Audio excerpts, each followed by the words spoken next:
Assalamualaikum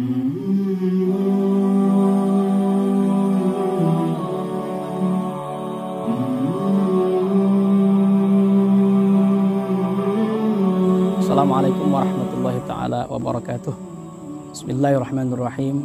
Hamidanillah wa musalliyan wa musalliman ala habibina rasulillah wa ala alihi wa sahbihi wa man walah. Rabbi syrah li sadri wa yassir li amri wa hlul 'uqdatan min lisani yafqahu qawli wa saddid lisani wahdi qalbi bihaqqi sayyidina Muhammadin sallallahu alaihi wasallam wa sahbihi wal ali. Ikhwan wal akhwat muslimin dan muslimat, salam sejahtera untuk kita semua. Disebutkan di dalam kitab Khulasah Nurul Yaqin pada juz yang kedua, Syekh Umar Abdul Jabbar menyebutkan bahwasanya satu ketika baginda Rasul Shallallahu Alaihi Wasallam memerintahkan dua orang sahabat, yaitu sahabat Mu'ad bin Jabal dan satunya adalah sahabat Abu Musa al-Ash'ari.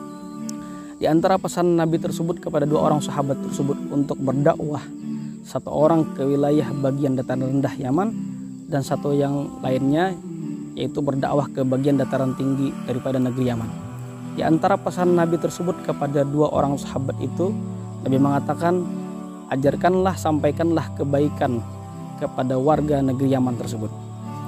Yang pada intinya adalah untuk mengajar kebaikan. Dan saat itu ketika Nabi menyampaikan kalau mereka sudah menerima Islam untuk diajak dengan kebaikan dan beriman kepada Allah Subhanahu wa Ta'ala, Nabi sampaikan jangan minta yang macam-macam, atau dalam artian jangan meminta yang lainnya. Sederhananya apa? Nabi mengajarkan kalau mereka mau mengerjakan salat saja, beriman kepada Allah Subhanahu wa Ta'ala, itu merupakan sebuah syukur. Kenapa demikian? Nabi tidak memaksakan rukun Islam itu harus dilaksanakan di awal-awal Islam dan mereka baru pertama kali untuk menerima Islam tersebut. Ini Nabi mengajarkan kepada kita bahwasanya ada tahapan-tahapan, ada step by step dalam dunia dakwah, tidak memaksakan harus orang itu menerima, apalagi sampai memaksa orang lain untuk menerima Islam itu sendiri. Kenapa Nabi mengajarkan demikian? Karena Al-Quran turun kepada Nabi Muhammad, tentu implementasi dan penafsiran pemahaman tentang Al-Quran itu sendiri Nabi yang lebih paham. Karena Al-Quran sendiri menyampaikan la ikraha fid din, tidak ada unsur paksaan dalam agama. Jangankan unsur paksaan di dalam mengamalkan suatu amaliyah saja di dalam tubuh Islam, apalagi memaksa orang lain yang berbeda keyakinan untuk masuk ke dalam Islam. Ikhwan atau akhwat yang sama-sama dirahmati Allah, ada beberapa hal penting yang jarang mungkin orang memahami tentang moderasi beragama atau bersifat tasamuh, tawazun, atau dalam artian bertoleransi dalam menerima perbedaan tersebut. Ada dua perbedaan yang kita dalam berbangsa dan bernegara tersebut, utamanya bagi yang punya nilai-nilai kebaikan yang disebarkan dan sebarkan terus kepada orang lain. Pertama, kalau adanya perbedaan keyakinan tersebut, maka Allah sampaikan lakum dinukum waliyadin. Itu kalau berbedaan tentang urusan keyakinan, urusan akidah, yang urusannya vertikal antar seorang hamba dengan Tuhannya. Nah, oleh karena itu pula, jika itu yang terjadi, maka umat Islam perlu yang bersifat lapang dada. Silakan mereka milah agama mereka. Namun jika itu terjadi perbedaan di dalam tubuh umat Islam sendiri, barangkali karena sebuah organisasi, barangkali karena sebuah cara mengamalkan sesuatu, maka Allah sampaikan juga lana a'maluna walakum a'malukum. Ini amaliyah kami, ini amaliyah kalian. Jadi tidak perlu ribut.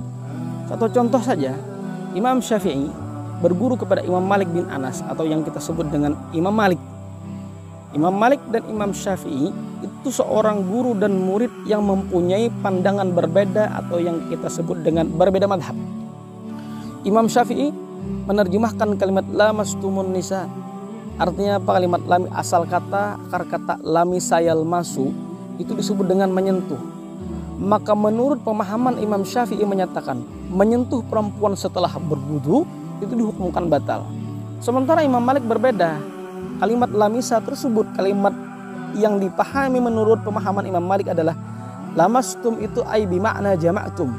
Tidak seorang itu menyentuh seorang laki-laki atau berbeda gender itu, berbeda jenis kelamin, ketika ia sudah berwudu ia menyentuh kulit perempuan atau sebaliknya, tidak dikatakan batal. Baru batal kata Imam Malik kalau mereka tersebut dalam arti tanda kutip hubungan biologis. Hal ini tidak membuat antara guru dan murid pemahaman yang berbeda tersebut menjadi sebuah jurang pemisah. Bahkan lebih daripada itu, Imam Syafi'i punya pandangan yang namanya rezeki saja itu punya syariat atau punya unsur ketawakalan, ya, dalam arti harus diambil. Sementara Imam Malik mengatakan rezeki tidak harus diambil, kalau memang takdirnya ada dia akan datang. Akhirnya yang terjadi apa? Satu ketika pulanglah Imam Syafi'i daripada perbincangan daripada Imam Malik tersebut, sehingga Imam Syafi'i mengatakan ya sudah pulang. Ketika pulang saat itu yang terjadi apa? Imam Syafi'i di tengah jalan melihat seseorang yang dalam artian kendaraannya tersebut Allah alam unta apa keledai jatuh. Ketika jatuh seluruh bawaannya tersebut menurut riwayat ada mengatakan korma, dalam riwayat ada mengatakan anggur, sehingga tumpah. Nah ketika menolong tersebut Imam Syafi'i menolong dan diberikanlah korma. Akhirnya korma tadi dibawa, ketika dibawa dihadapkan kepada Imam Malik mengatakan, wahai Imam Malik, dengan berkat aku menolong, dengan berkat usahaku menolong orang lain sehingga aku diberikan korma. Dan ini buatku, sementara ini juga buatmu wahai Imam Malik. Apa yang terjadi? Imam Malik tertawa saat itu. Apa kata Imam Malik? Aku tidak perlu mencari korma, sementara korma itu datang sendiri melewat tanganmu. Hal ini malah disikapi justru tertawa antara Imam Syafi'i dan Imam Malik. Tidak ada yang menyebabkan orang tersebut perbedaan yang dipahami hingga menjadi sebuah jurang pemisah. Apalagi sampai pertempuran, perkelahian, baku hantam segala macam. Ini tidak memahami dalam arti konsep moderasi beragama. Mereka punya keyakinan, terserah mereka. Oleh karena itu, kita berhak meyakini agama kita yang paling benar, tapi kita tidak diperbolehkan menghina agama lain. Yang akhirnya pada berujung karena kita menghina agama lain, orang lain juga akan menghina kepada agama kita. Satu ilustrasi Nabi pernah menyebutkan, kata Nabi, mal'unun man sabba walidayhi, terlaknat kata Nabi bagi orang yang mengupat, mengejek, mengolok-olok orang tuanya. Perkataan itu membuat sahabat bingung. Ya Rasul, mana ada orang yang menghina, mengolok-olok orang tuanya sendiri? Lalu Nabi menyampaikan, ada. Kapan itu terjadi? Ketika seorang anak menghina orang tua orang lain yang berujung kepada anak daripada orang tua tersebut, ia pun menghina kepada orang tua yang siapa yang pertama kali mengolok. Akhirnya apa? Saling balas mengolok-mengolok. Silahkan mereka dengan keyakinan mereka, dan ini pun juga punya perbedaan bagi di tubuh umat Islam sendiri. Kembali kepada Al-Quran, perbedaan keyakinan lakum dinukum waliyadin, perbedaan di kalangan di tubuh umat Islam itu sendiri, lana a'maluna walakum a'malukum, hingga bisa merajut benang merah persaudaraan. Kalau di dalam Islam ukhuwah Islamiyah, kalau di dalam tubuh umat begitu banyak dengan beragam agama itu sendiri, disebut dengan ukhuwah wataniyah, yaitu persaudaraan berbangsa dan bertanah air. Merajuk untuk dalam pemahaman moderasi beragama untuk saling tidak mengupat dan saling mencela kepada yang lain. Mudah-mudahan ini menjadi sebuah penyambung benang merah untuk menjadi sebuah sarana mempersatu, memperbaiki daripada pihak-pihak yang mengadu domba, yang justru tanpa bertanggung jawab merusak daripada tatanan umat Islam dan untuk agama lain, untuk daripada merusak umat Islam sendiri, dan bahkan kembali kepada merusak agama yang lain karena ada unsur ketidakpahaman di dalam moderasi beragama.